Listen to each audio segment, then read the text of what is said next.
Esprit d'équipe. Mettez de l'harmonie au bureau avec Claire Gélineau.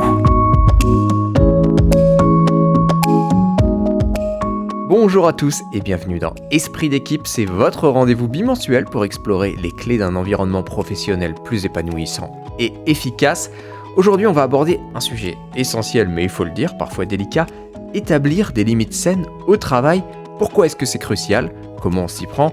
Et quels en sont les bénéfices ? Et bien pour répondre à ces questions, j'accueille comme toujours Claire Gélineau, coach professionnelle, fondatrice du cabinet 1 et Pluriel. Bonjour Claire. Bonjour Simon, bonjour à tous.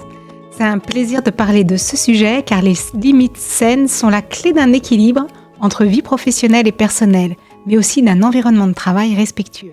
Claire, pour commencer, pourquoi est-ce que c'est si important de se poser des limites au travail ? Alors, poser des limites au travail, c'est essentiel pour plusieurs raisons. D'abord, cela permet de prendre soin de sa santé mentale, sujet ô combien important actuellement. Sans limite, on risque de s'épuiser, de ressentir du stress chronique, voire de développer du ressentiment envers son travail ou ses collègues. Ensuite, poser des limites, ça aide à clarifier les attentes. Ça évite les malentendus sur ce qu'on peut ou ne peut pas faire, ce qui est particulièrement utile dans les environnements de travail exigeants. Par exemple, si vous êtes à votre compte, en prestation de service, bien préciser sur vos devis ce qui est inclus, ce qui ne l'est pas, c'est précieux pour éviter les malentendus et les ajouts intempestifs. Enfin, les limites, ça favorise des relations professionnelles saines. En montrant aux autres ce que vous êtes prêt à accepter, vous encouragez un climat de respect mutuel. Mais dans la pratique, poser des limites, ça peut être un petit peu difficile, surtout si on a peur de froisser quelqu'un ou de paraître non impliqué. C'est vrai, ce n'est pas toujours simple. Pour pouvoir poser des limites autour de soi, il faut déjà accepter ses propres limites, reconnaître qu'on ne peut pas tout faire, qu'on n'est pas tout puissant, qu'on n'est pas indispensable. Cela demande de renoncer à l'idéal de soi et de s'accueillir tel que l'on est. La peur de décevoir aussi peut être un frein aux limites. On a parfois la croyance très ancrée que si on dit non, on est une mauvaise personne. En fait, quand vous dites non à quelque chose, demandez-vous à quoi vous dites oui. Par exemple, si vous dites non aux heures supplémentaires, vous dites peut-être oui à une soirée en famille. Et ça vaut la peine. On imagine qu'il y a forcément des techniques, alors comment on peut s'y prendre concrètement pour aller dans ce sens-là ? Alors effectivement, on peut y aller étape par étape. Par exemple, en premier, clarifier ses propres limites. Avant de les poser, prenez le temps de réfléchir à ce qui est acceptable pour vous et ce qui ne l'est pas. Cela peut concerner votre temps, votre charge de travail ou vos relations avec les personnes. En deuxième, communiquez de manière claire et assertive.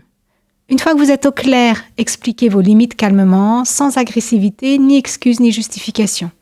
Par exemple, au lieu de dire « je suis débordé, je ne peux pas », vous pourriez dire « j'aimerais pouvoir aider, mais je ne peux pas prendre cette tâche en plus sans mettre les autres priorités en danger ». Attention cependant, expliquer ne veut pas dire se justifier. Troisièmement, soyez cohérent. Une fois vos limites établies, respectez-les. Si vous cédez trop souvent, les autres risquent de ne pas les prendre au sérieux. Et puis en quatrième, proposez éventuellement des alternatives, si ça s'y prête. Par exemple, je ne peux pas faire cela aujourd'hui, mais je peux vous aider demain. Ces étapes, elles sont très concrètes. On va supposer qu'il y a des conditions qui rendent le processus plus facile ou plus efficace, non ? Tout à fait, c'est vrai. Voici quelques conditions clés pour poser des limites d'une manière efficace.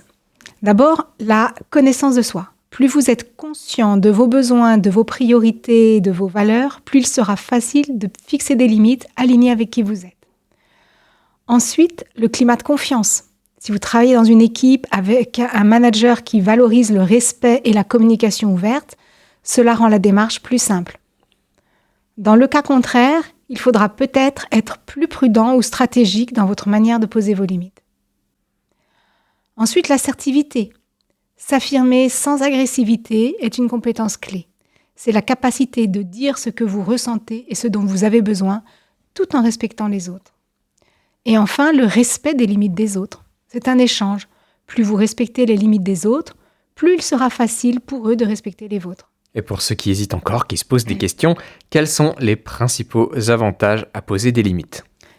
Eh bien Simon, les avantages sont nombreux. Tout d'abord, cela réduit considérablement le stress et ça favorise un meilleur équilibre entre vie professionnelle et vie personnelle. Ensuite, cela renforce votre crédibilité. Les collègues et les managers respectent davantage ceux qui savent se fixer des limites claires tout en restant professionnels. Poser des limites vous permet aussi d'augmenter votre productivité. En refusant les tâches qui ne sont pas prioritaires ou en déléguant, vous vous concentrez sur ce qui est vraiment important. Enfin, cela favorise des relations professionnelles équilibrées où chacun connaît vos besoins et vos limites, ce qui évite les frustrations et les malentendus. C'est convaincant, mais alors si un auditeur nous écoute et qu'il se dit « j'ai jamais posé de limite avant, est-ce que je peux encore commencer maintenant ?» Qu'est-ce que vous lui répondriez ? Je lui dirais, dire non n'est pas une agression. C'est une manière de préserver vos engagements et votre santé. Il n'est jamais trop tard pour commencer. Poser des limites est une démarche d'apprentissage. Commencez petit, identifiez une seule situation où vous aimeriez fixer une limite et entraînez-vous à le faire. Avec le temps, cela deviendra plus naturel. Eh bien, merci Claire pour ces conseils précieux, toutes ces étapes concrètes. Poser des limites est un acte de respect envers vous-même et les autres.